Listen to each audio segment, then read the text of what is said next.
Movie की शुरुआत में हमें एक छोटी बच्ची को दिखाया जाता है जिसका नाम लुसेंडा होता है। लुसेंडा इस वक्त स्कूल में होती है। इस वक्त स्कूल का ब्रेक टाइम होता है, लेकिन वो बाकी बच्चों की तरह खेल नहीं रही होती है। वो ऐसे एक जगह खड़ी हो रहती है कि जैसे कि वो किसी से डर रही होती है। उसे कुछ आवाज सुनाई दे रही होती, लग रहा था कि उसे कोई बुला रहा होता है। उसी टाइम के बाद ब्रेक ओवर हो जाता है और टीचर सब बच्चे को अंदर जाने को कहते, लेकिन लुसेंडी आवाज भी नहीं सुन पाती। लेकिन टीचर अब उनके पास आकर एक पेपर दे के जाती है। अब उन बच्चे को बताती है कि कल स्कूल का ऑफिशियल ओपनिंग डे है। कल स्कूल के ओपनिंग डे पे एक कंपटीशन होगा। अब स्टूडेंट एक ऐसी चीजें ड्रॉ करेंगे कि जो कि फ्यूचर में पॉसिबल हो सके। सब बच्चे कुछ न कुछ ड्रॉ करने लग जाते हैं, तो सिवाय लुसेंडा के। लुसेंडा अपने पेपर पे कुछ नंबर लिख रही होती है। उस नंबर लिख कर वो पेपर को फुल कर दी होती है। वो लुसेंडा अपने पेपर पे लास्ट नंबर लिखते ही, लेकिन उसका टाइम एक्सपायर हो जाता है और लुसेंडा की टीचर उसके पेपर ले लेती है और टीचर उसका लेटर और बाकी सारे बच्चों का लेटर लेके एक टाइम कैप्सूल में डाल देती है और उनको बताया जाता है कि ये कैप्सूल अब 50 साल के बाद खोला जाएगा। अब स्कूल ओपनिंग डे के बाद टाइम कैप्सूल को जमीन में गाड़ दिया जाता है और यहाँ पे लुसेंडा की टीचर लुसेंडा को देखती है कि लुसेंडा एक सेकंड में गायब हो जाती। उसकी टीचर गायब, परेशान हो जाती। अब स्कूल की टीचर और स्कूल का गाइड ये लुसेंडा को पूरे स्कूल में उसका नाम लेके ढूंढ रहा होता।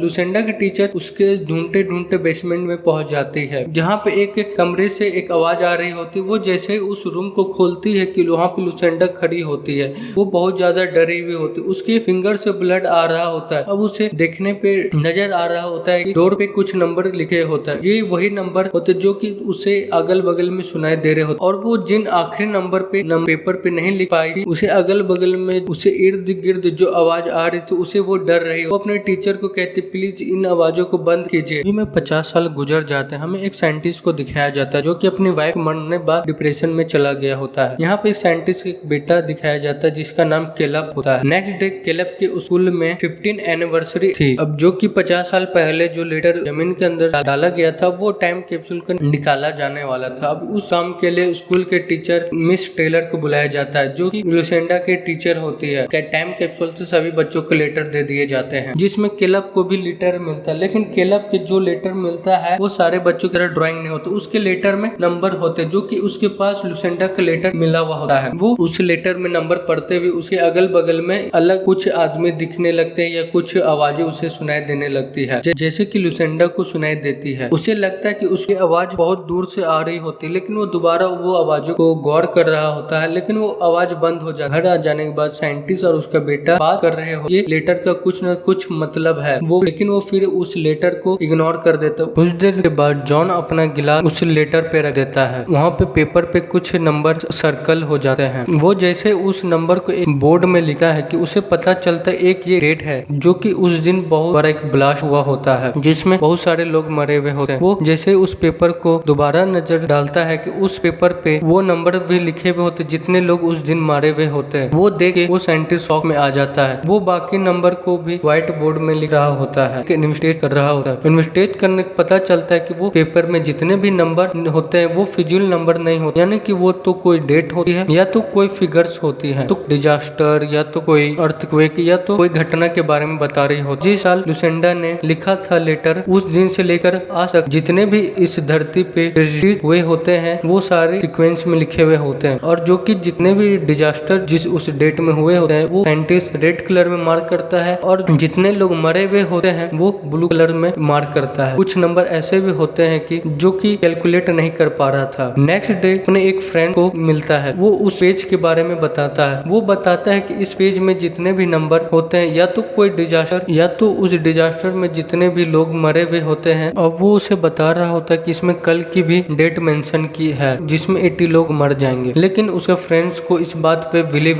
करना मुश्किल था, लेकिन जॉन का फ्रेंड उसे कहता है कोई इंसिडेंट हो सकता है क्योंकि इस पेपर में जो कि और भी नंबर होते हैं जिनका कोई भी मीनिंग नहीं नजर आ रहा होता है। अब वो जॉन को रिलैक्स करने के लिए कहता है कोई तुमसे मजाक भी कर सकता है। अब जॉन उस लेटर की सच्चाई जानने के लिए उस टीचर के घर जाता है जो कि जॉन को कंफर्म करते हैं कि ये लेटर ओरिजिनल है, ये एक बच्ची लुसेंडा ने लिखा था। उसी के साथ ये भी बात बताती है जिन दिनों लुसेंडा इस लेटर को लिखा था वो उन दिनों अजीबोगरीब उसके साथ कोई घटना घट रही होती। वो अपने अगल बगल में आवाजें उसे सुनाई दे रही होती है। वो उस दिन के वाकया भी बताती है कि जिस दिन लुसेंडा अब गायब गायब हो गए थे। वो अपने फिंगर से डोर पे कुछ फिगर्स लिखे हुए होते। वो जॉन अब लुसेंडा के बारे में जानने के बारे में चाहता था, लेकिन टीचर उसे बताती है कि लुसेंडा किसी बीमारी से पहले ही मर चुकी है। अब बाहर आने पे उसे पता चलता है कि उसका बेटा कैलब किसी से बात कर रहा होता है और वो मिस्टीरियस आदमी उसे एक स्टोन देता है। उसे बिना कुछ भी कहे हुए वहाँ से चला जाता है। इसके बाद नेक्स्ट डे जॉन कैलब को स्कूल लेने के लिए जाता है। स्कूल लेने के लिए रोड पे होता है, लेकिन ट्रैफिक जाम होने की वजह से वो आगे नहीं जा पा रहा था। तभी उसे अचानक कार की जीपीएस पे नजर पड़ती, जहाँ पे कुछ फिगर्स पेपर्स पे ही लिखे हुए दिखते हैं। पता चलता है कि यहाँ पे एक प्लेन क्रैश हो चुका है। यहाँ पे घर आ जाने के बाद वो एक्सीडेंट के बारे में रिसर्च करता है, जहाँ पे उसे पता चलता है अब 80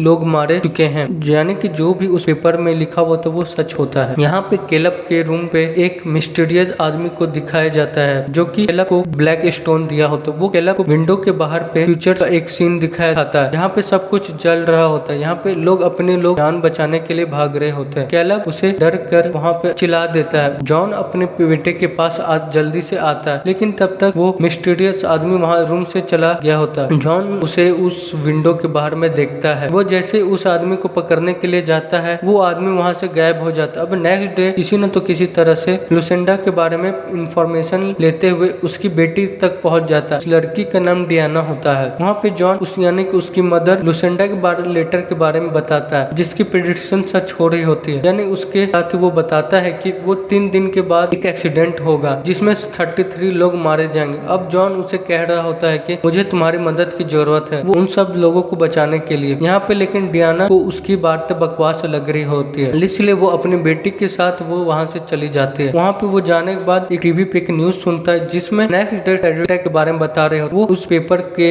यूज करते हुए जीपीएस कोड बनाता। वो पुलिस को इन्फॉर्म करता है कि सब स्टेशन पर एक हमला होने वाला है। फिर वो पुलिस वालों के साथ सब स्टेशन जाता है। वहाँ पे उन्हें एक आदमी दिखता है जो कि कैलब को लग रहा होता है कि वो टेररिस्ट है, असल में एक छोटा मोटा चोर होता है। उसी दौरान वो नोटिस करता है कि एक दूसरी ट्रेन ने अपना ट्रैक चेंज कर लिया है। ट्रैक से वो मूव होने की वजह से दूसरी ट्रेन से टकरा जाते हैं। लोगों में हलचल मच जाती है, लोग बाहर निकलना शुरू कर देते हैं। इस ट्रेन घटना में बहुत सारे लोग मर रहे होते हैं, जिसमें ये प्रूफ हो चुका होता है कि ये प्रेडिक्शन भी सही होती है। यहाँ पे सर्वाइवल में जॉन भी होता है। अब जॉन जैसे भी अपने घर जाता है, वहाँ पे उसे लुसेंडा की बेटी मिलती। वो उसे बताती है कि इसमें जो कि पेपर में लास्ट फिगर होता है ये आज से कुछ दिन के बाद होती है। डियाना बताती है कि लुसेंडा अक्सर कि मैं इस डेट में मर जाऊंगी। वो जॉन को ये भी बताती है कि वो अपनी मॉम को इसलिए नहीं पसंद करती थी क्योंकि वो लोगों की मरने की डेट जाया करती थी। अब डियाना जॉन को उस घर में लेके जाया करती थी जब वो सबसे छुपना चाहती थी, यानी कि सबसे अलग रहना चाहते। यानी कि वो उस पेपर के लास्ट वर्ड देखते हैं कि जहाँ पे 2 बार डबल बार ई उल्टा लिखा हुआ होता है। उनको लगता है कि वो लुसेंडा के सर नेम के वर्ड्स है। वो जैसे ही घर में घुसते हैं पता चलता है कि वो ई एवरीवन का सिंबल होता है, यानी कि इस डेट को हर कोई मर जाए। यहाँ पे कार के बाहर कैलब और उसके साथ डियाना की बेटी भी थी। यहाँ पे वो मिस्टीरियस आदमी वो आता है जो कि पहले भी कैलब को दिखे हुए। वो लोग बच्चों से कह रहे होते कि हमारे सब पास आ जाए। वो इस विस्प्रिंस को वैसे ही विस्प्रिंस होती जैसे ही कल लुसेंडा को सुनाई दे रही होती है। यहाँ पे कैलब उनके पास नहीं जा रहा होता। बहुत वो होशियारी से इशारा करते हुए कार का हॉर्न बजा देता है, जिस उनको पता चल जाता है कि बाहर पे कुछ गड़बड़ होता है और वो लोग बाहर पे आ जाते हैं। लेकिन उस टाइम पर वो मिस्टीरियस लोग चले गए होते हैं। लेकिन जॉन दूर से एक मिस्टीरियस आदमी को देख लेता है। उनके पीछे जाने के बाद उससे पूछता है कि यहाँ पे तुम क्या चाहते हैं। वो आदमी मुंह खोलता है, उसके मुंह से एक बहुत तेज रोशनी निकलती है। वो जैसे ही रोशनी बंद होती है वो आदमी गायब हो जाते के बाद वो सब लोग जॉन के घर चले जाते हैं। यहाँ पे डियाना बहुत ज्यादा दुखी होती है। उसे भी लग रहा होता है कि लुसेंडा की जितने भी प्रेडिक्शन वो सारी सच होती है। अब उसकी प्रेडिक्शन के अकॉर्डिंग एक दिन के बाद हर कोई मर जाएगा। अब ये उनकी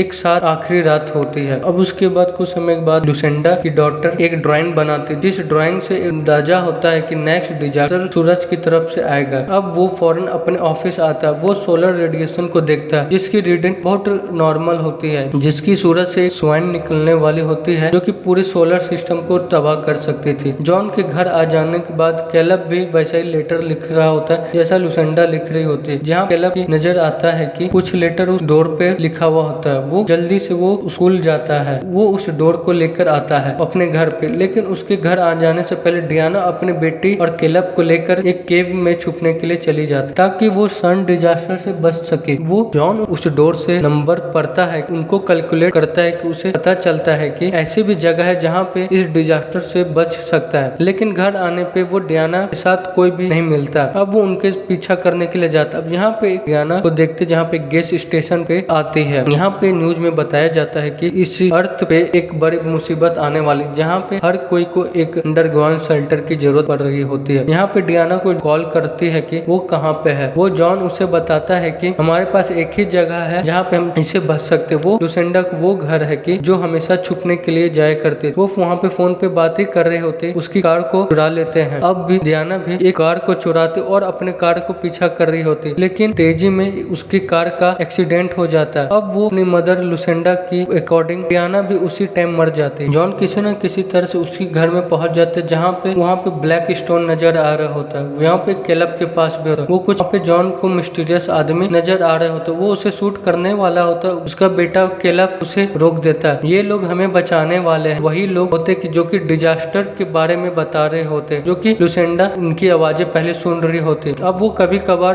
कैलब भी सुन रहा होता है। अब यहाँ पे आसमान से भी कुछ स्पेसशिप आती है कि अब ये अर्थ को छोड़ने का टाइम होता है। लेकिन ये मिस्टीरियस लोग जॉन को नहीं बैठाते, क्योंकि ये स्पेसशिप बच्चों के लिए होता है। जेनी, कैलब और जियाना, और यहाँ पे कैलब और जॉन आखिरी बार एक दूसरे से मिलते हैं। अब वो मिस्टीरियस लोग एक ग्लोई पाउडर में चेंज हो जाते हैं, जो कि अपने स्पेसशिप में लेके चले जाते हैं और स्पेसशिप वहाँ से चली जाते हैं। और उसी टाइम जॉन बहुत सारी स्पेसशिप देखता है और वो सुबह होने पर वो अपने आप को ब्लैक मून पे पाता है और अपने इर्द गिर्द देखने पे पता चलता है डिजास्टर शुरू हो गया है। वो जल्दी से अपने फैमिली के पास आता है, यानी कि अपने पेरेंट्स के पास, जहाँ पे उन्हें बताता है कि कैलब सेफ हो चुका है। अब जॉन की फैमिली एक दूसरे को हक करती और हम देखते हैं कि सूरज की इस रेडिएशन को पूरी दुनिया को तबाह कर दुनिया खत्म हो गई। और यहाँ पे मूवी के एंड में देखते हैं कि उन बच्चों को दिखाया एक सेफ जगह पे छोड़ दिया गया।